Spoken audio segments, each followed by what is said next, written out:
ابو جہل کو قتل ہوتے دیکھ کر پورے کافروں میں ایک سنسنی پھیل گئی اور لوگ جوک در جوک آنے لگے. ایک ظالم کافر آیا اور یہ دونوں بچوں میں سے ایک بچے کے مونڈھے پر تلوار مار دی, یہاں کندھے پر تلوار ماری. ان میں سے جو بڑے صاحبزادے تھے معاذ رضی اللہ تعالیٰ عنہ, ان کے کندھے پر ایسی تلوار ماری کہ ہاتھ الگ ہو گیا, بغل کی چمڑی سے لٹکنے لگ گیا. بس بغل کے اندر کی جو چمڑی تھی اس سے ہاتھ لٹک رہا تھا اور ہاتھ پورا کٹ گیا ہے. لیکن دیکھو اس جذبے جوانی کو, اس جوان بچے نے تلوار نہیں پھینکی, بائیں ہاتھ میں تلوار اٹھائی اور میدان میں پھر آ گیا. میدان میں پھر آ گیا, کندھے سے خون رس رہا ہے اور میدان میں وہ بائیں ہاتھ میں لے کر واپس کھڑا ہو گیا. فرماتے ہیں صحابہ کہ جب وہ لڑنے کے لیے آنے کی کوشش کرتا تو یہ ہاتھ لٹک کے سامنے آ جاتا تھا. میاں ایک انگلی پر بھی کچھ ہو جائے ہمارے, ہم آہ اوہ کرتے ہوئے پتہ نہیں کتنے ہسپتالوں کے چکر لگائیں. ہڈی اگر سرک جائے تو کتنے دن تک تو پٹی باندھ کر کے گھومیں, ہاتھ میں پٹی اور گلے میں پھندا ڈال کر گھومتے رہے. جس بچے کا پورا مونڈھے سے ہاتھ الگ کیا گیا ہو وہ بدر کے میدان میں بائیں ہاتھ میں تلوار لے کر آتا رہا. جو بات مجھے کہنی تھی, جس غرض سے میں نے اس واقعے کو چھیڑا تھا, وہ توجہ چاہتا ہوں, اس نقطے پر میں آتا ہوں. بائیں ہاتھ سے تلوار چلاتا تھا تو یہ ہاتھ سامنے آتا تھا, لٹک لٹک کر کے آ جاتا تھا. لیکن جانتے ہیں بھرے مجمع میں اس بچے نے کیا کیا؟ دیکھا کہ یہ ہاتھ بار بار لٹک کر آ رہا ہے, اپنے پیر میں ہاتھ کو دبایا اور کھینچ کے نکال دیا, کھینچ کے نکال دیا, الگ کر دیا. اس سے کسی نے کہا, تو جانتے ہو بچے نے کیا کہا؟ مجھے اس ہاتھ کی ضرورت نہیں جو اللہ اس کے رسول کی رضا میں خلل پیدا کرتا. مجھے اس ہاتھ کی ضرورت نہیں جو اللہ اس کے رسول کی رضا میں خلل پیدا کر رہا ہو. میرا وقت برباد کر رہا تھا, یہ ہاتھ میں نے اس کو الگ کر دیا. یہ تھے محمد عربی کے وفادار بچے جنہوں نے اپنے جسم کے پارٹ کو الگ کر دیا اگر خلل پیدا کرتا ہو. اور تم نے زندگی میں نہ جانے کتنے آلات لہو و لعب لا کر رکھ لیا.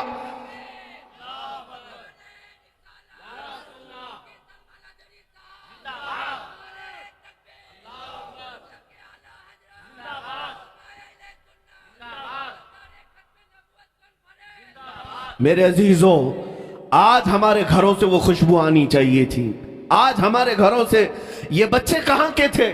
بدر کے میدان میں یہ دونوں بعد میں شہید ہو گئے, معاذ بھی اور معوذ بھی دونوں شہید ہو گئے. 14 شہیدوں میں بدر کے اگر نام آتا ہے تو ان دونوں کا بھی نام آتا ہے.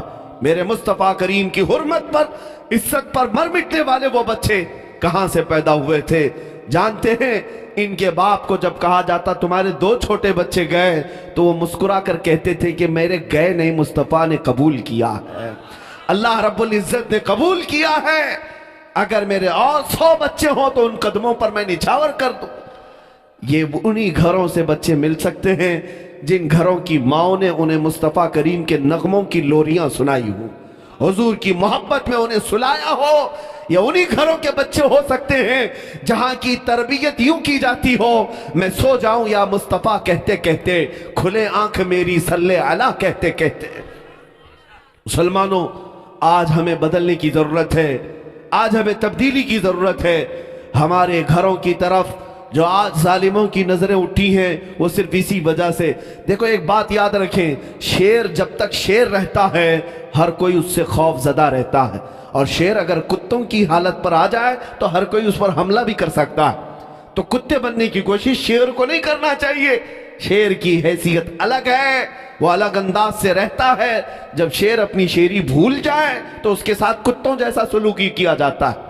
کوئی بھی اس کو پکڑ لے گا, کوئی بھی اس کے ساتھ کچھ بھی کر لے گا.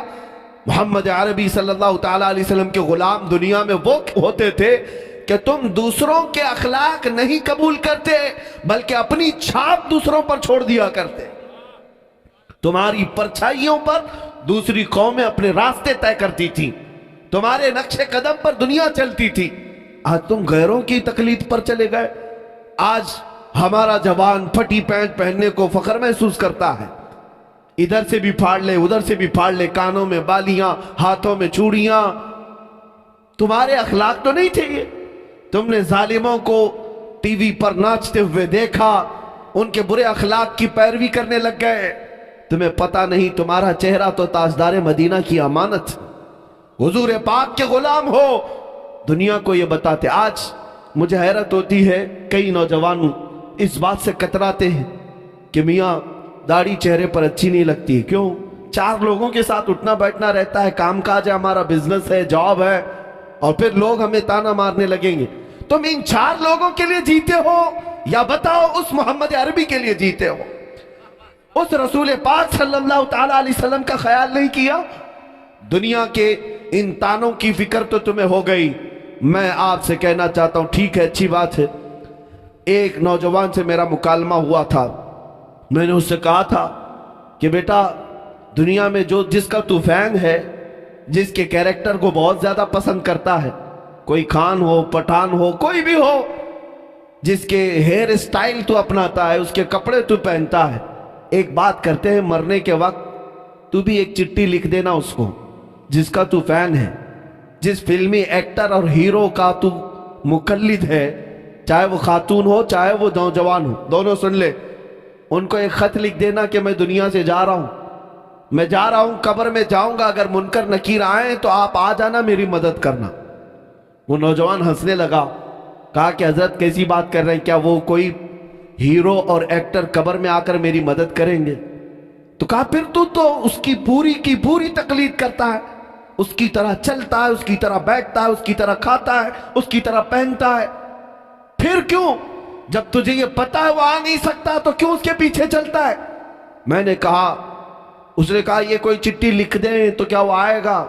کہا تیرا نہیں آتا، لیکن میں لکھتا ہوں تاجدار مدینہ، میں لکھتا ہوں میرے مصطفیٰ کو، جانے سے پہلے کہتا ہوں یا رسول اللہ، میں نے کوشش کی آپ کی سنتوں پر چلنے کی، میں نے چہرہ ویسا بنایا جیسے آپ نے حکم فرمایا، میں نے امامہ اس لیے پہنا کہ آپ پہنتے تھے، یا رسول اللہ آپ کی طرح چلنے پھرنے اٹھنے بیٹھنے اور کھانے کی کوشش کرتا رہا، اب دنیا سے جا رہا ہوں، اگر منکر نکیر آئیں تو میرے آقا آپ آ جانا۔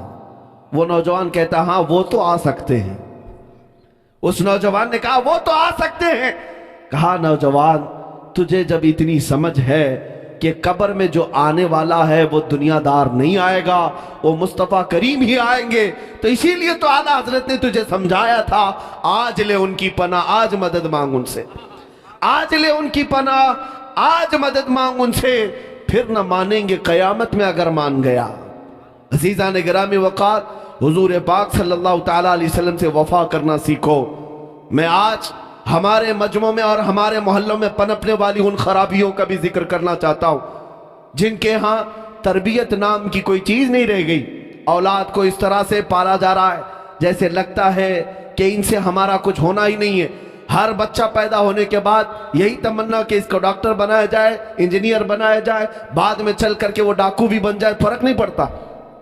تربیت اسی انداز سے کی جا رہی کہ بچہ فراٹے دار انگریزی بولنے والا ہونا چاہیے، لیکن باپ نے یہ توجہ کبھی نہیں کی کہ میرے مصطفیٰ کی چند حدیثیں بھی اسے یاد ہو جائیں۔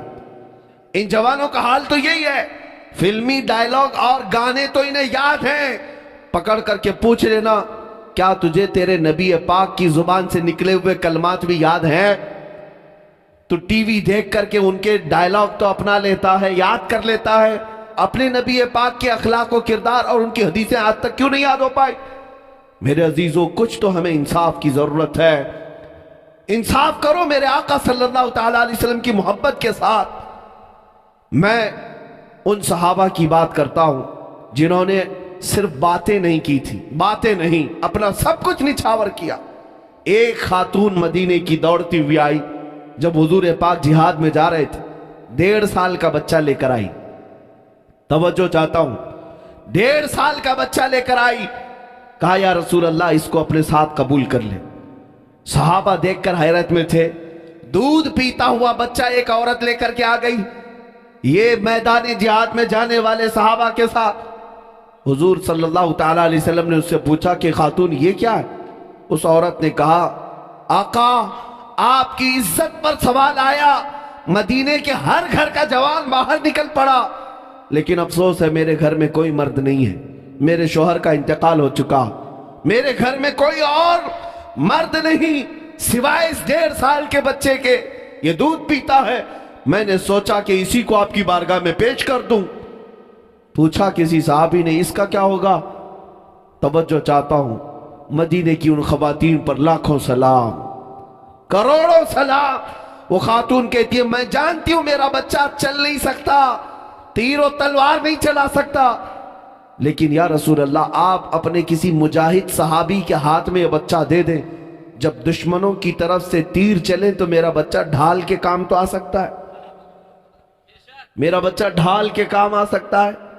یہ قربانیاں تھیں ان مدینے والوں کی، انہوں نے سب کچھ لٹا کر کے بھی کہا تھا جان دی ہوئی اسی کی تھی، حق تو یہ ہے کہ حق ادا نہ ہوا۔ آج کچھ نہ پیش کر کے اگر ہم عاشق رسول ہونے کا دعویٰ کریں تو میرے عزیزو ضمیر ملامت کرتا ہے، ضمیر ملامت کرتا ہے۔ صرف نعروں کا نام ہی اگر عشق رسول ہوتا تو آج دنیا میں پتہ نہیں کتنا بڑا انقلاب آ گیا ہوتا۔ ہمارے اتنے عظیم نعرے ہیں، صرف نعروں کا مطلب عشق رسول نہیں ہے۔ یہ شہادت گہ الفت میں ہے قدم رکھنا، لوگ آسان سمجھتے ہیں مسلمان ہونا۔ مصطفیٰ کریم صلی اللہ تعالیٰ علیہ وسلم کی محبت اگر حقیقت میں ہے تو کچھ چیزیں تو تمہیں چھوڑنا ہوگا، دنیا کے اخلاق و کردار کو ٹھوکر مارو، آؤ اور دنیا کو بتاؤ سب سے زیادہ حسین چہرہ دنیا کا اگر کوئی ہے تو وہ گنبد خضرا والے کا ہے۔ کیا تمہیں اس بات کا یقین نہیں ہے؟ ہر بندہ مسلمان یہی کہتا ہے میرے نبی کے اخلاق سب سے عمدہ، میرے نبی کا چہرہ سب سے اعلیٰ۔ جو تمہارے پاس سب سے عمدہ اخلاق والے، سب سے اچھے چہرے والے رسول ہیں تو پھر دنیا داروں کی پیروی کرنا تو مجھے سمجھ میں نہیں آتا، پھر کسی اور کی طرف دیکھنا تو سمجھ میں نہیں آتا۔ اے نوجوانوں، تمہاری آنکھیں کب بے حیا ہو گئیں؟ تم عورتوں کے حسن میں مبتلا ہو گئے؟